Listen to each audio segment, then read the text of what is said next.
Good morning, ladies and gentlemen. Welcome to Market Forecast, brought to you by Options University. This is Butch Shorrock. It's Monday, April 28th, 2014. Access to this video is for educational and informational purposes only. Nothing contained in this video, website, or educational material constitutes a recommendation, promotion, or solicitation of any offer of any particular investment security or transaction. Options University provides educational services that are meant to teach you the risks and rewards of trading stocks and options, and we are not a service that tells you what to trade. We're not implying or guaranteeing any profit, and as always, do not trade with money that you cannot afford to lose. Let's take a look at the indexes and see what the indexes did during the last week. We'll look respectively at the Dow, the NASDAQ, the S&P 500, Russell 2000, and we'll see exactly what they did. And looking at the change for the week, we see negative numbers out of all four of our indexes. Looking at the Dow, down 0.3%, NASDAQ down 0.5%, S&P down 0.1%, and finally the Russell 2000 leading the pack, down 1.3%.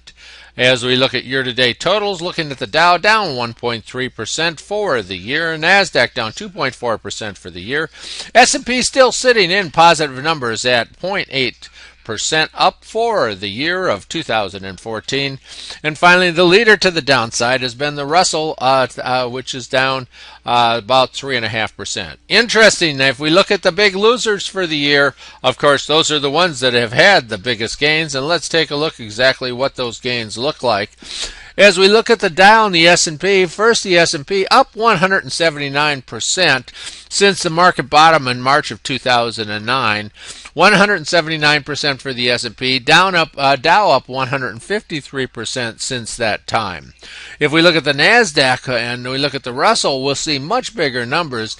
The NASDAQ up 243% compared to the 179 for the S&P. And the Russell 2000 up 252%, the leader of them all. So as we were looking, and I've certainly mentioned it more than once, that we could look at the tech stock and we could look at the small caps and decide when the market was moving. It was almost like an early indicator for when the market was going to move higher, and then the S&P and the Dow would follow. And so we've seen a slight change take place in that. And we'll take a look at our charts and see exactly how we see that manifesting itself at this particular point. Looking at the economic indexes for the coming week, economic announcements, we see that on Monday we got pending home sales. We got the Dallas Fed at 10:30 coming out. And looking at Tuesday, we have the all-important FOMC meeting beginning on April 29th. The S&P Case-Shiller coming out, and consumer confidence coming out at 10 o'clock. And while the FOMC is meeting and determining what the future of the overall economy is going to be by the amount of funding that they do and that all-important bake rate, on Wednesday morning we'll see the ADP employment report coming out at 8:15, GDP at 8:30, employment cost index coming out at 8:30, Chicago PMI coming in at 9:45, and then at 2 o'clock comes that FOMC meeting announcement that will tell us, give us some indication if the Fed is having any big major changes. We're beginning to see some easing on some of their bond buybacks, and it is expected that that will continue. Of course, the big feature is they're listening carefully to every word that Yellen utters, wondering if there's some kind of tip-off in those words. So like Bernanke when he took over, and like Greenspan before that, you have to be very careful which words you use and how you use them as you make that favorite announcement. As we go into the month of May on Thursday, we see that in the morning we have our weekly jobless counts, and we'll certainly get that coming out again this Thursday. Personal income and outlays, the PMI manufacturing, ISM manufacturing index, and construction spending, all coming out of Thursday, a week loaded with economic announcements. Then on Friday, we have the employment situation, giving us an indication of what happened during the month of April as far as the hiring and the employment numbers, and then factory orders coming out at 10 o'clock. As we look at the futures this morning, on Monday, the futures are up 7, 8, and moving around a little bit, but showing us a stronger opening after Friday's pullback. Now let's take a look at our chart for the coming SPX, and we see that we've got a pattern taking place here. And we've got support sitting down there above 1800.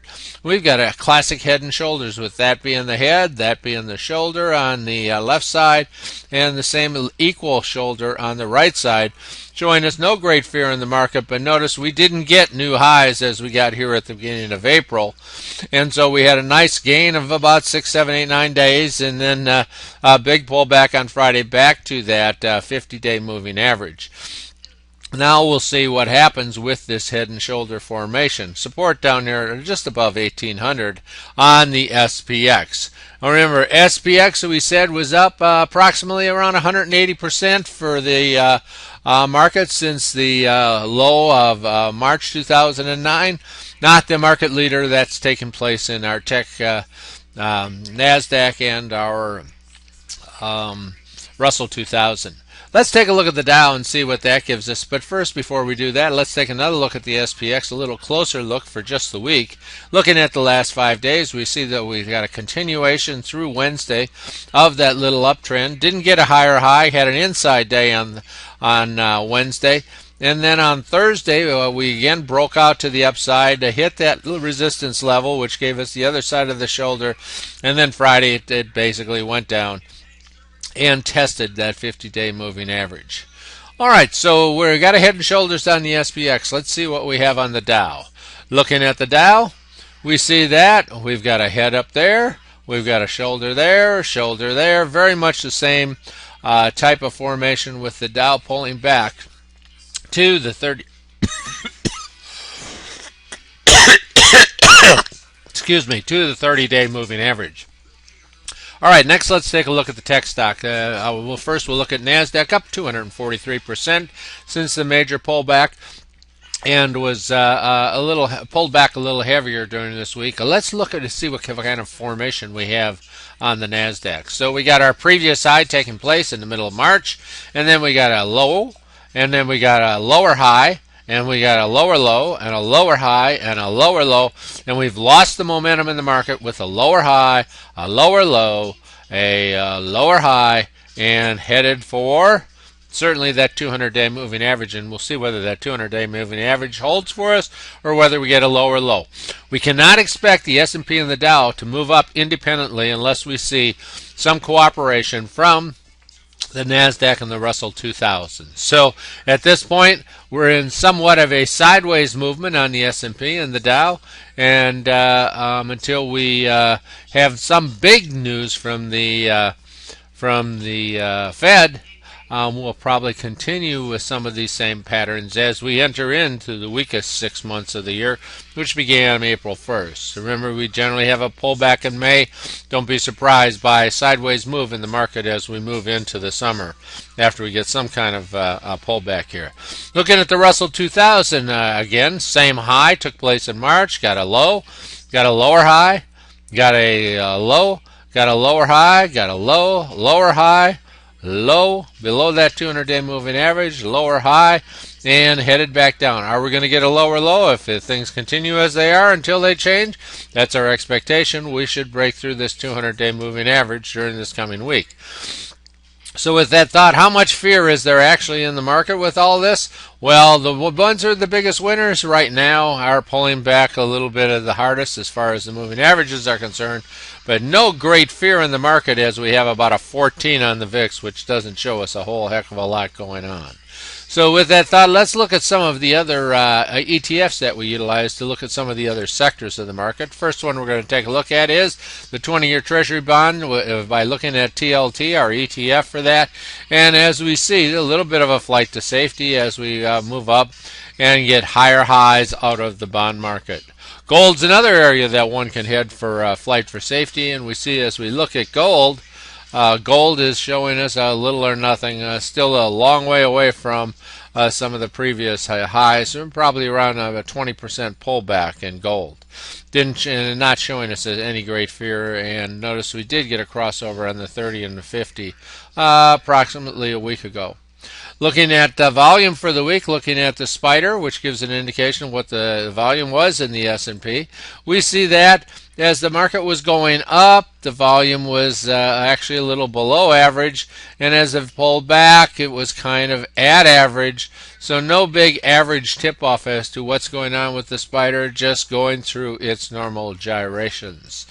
And finally, looking at the financials, we would expect to follow the Dow, and basically we're seeing a pullback with lower highs and lower lows, and we'll probably see some kind of a pullback in the XLF as we got our signal on Friday. Looking at oil, we see oil, which popped up to a new high here just this month. We see it had a rather huge pullback as this week took place, already at the 30 and the 50-day moving average. So we see that as the week's gone by, we've had some changes in the market going through its normal gyrations, giving us nothing big to worry about. And we basically, for you bulls, you're in pretty good shape until you see some kind of big changes from the Fed. In the meantime, we've lost the leadership of the NASDAQ and of the Russell 2000, but still showing good relative strength in the S&P. So for those of you that are gold members, stick around. We'll look at our stocks to watch, see how the past week affected our overall market. For those of you that are not gold members, for more free videos, go to www.optionsuniversity.com/free gold. With that, we want to thank you for attending Market Forecast, brought to you by Options University. This is Butch Shorek. It's Monday, April 28th, 2014, and see you next week, brought to you every week on Monday by Options University.